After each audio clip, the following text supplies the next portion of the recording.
દમણના college road પર વાહનોનું આડેધડ પાર્કિંગથી ત્રાહિમામ.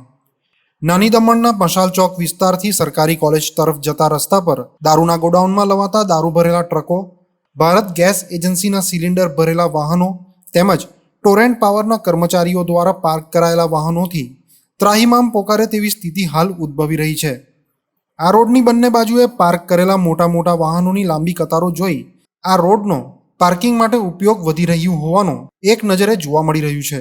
સંઘ પ્રદેશ પ્રશાસક પ્રફુલભાઈ પટેલની દીર્ઘદ્રષ્ટિથી બનેલા આ રસ્તાનો ઉપયોગ પ્રદેશની જનતા માટે હોવો જોઈએ, ના કે આવા રસ્તાઓના કબજેદારો માટે. રોડની બંને બાજુએ આડેધડ પાર્ક કરેલા વાહનોના પ્રતાપે અનેક લોકો અકસ્માતનો ભોગ બની ચૂક્યા છે.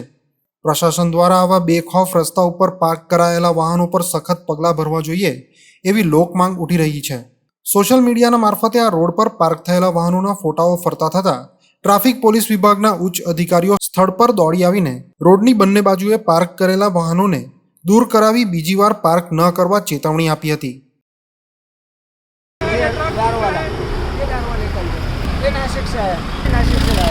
ये बाजू में ये गोडाउन है इसका है।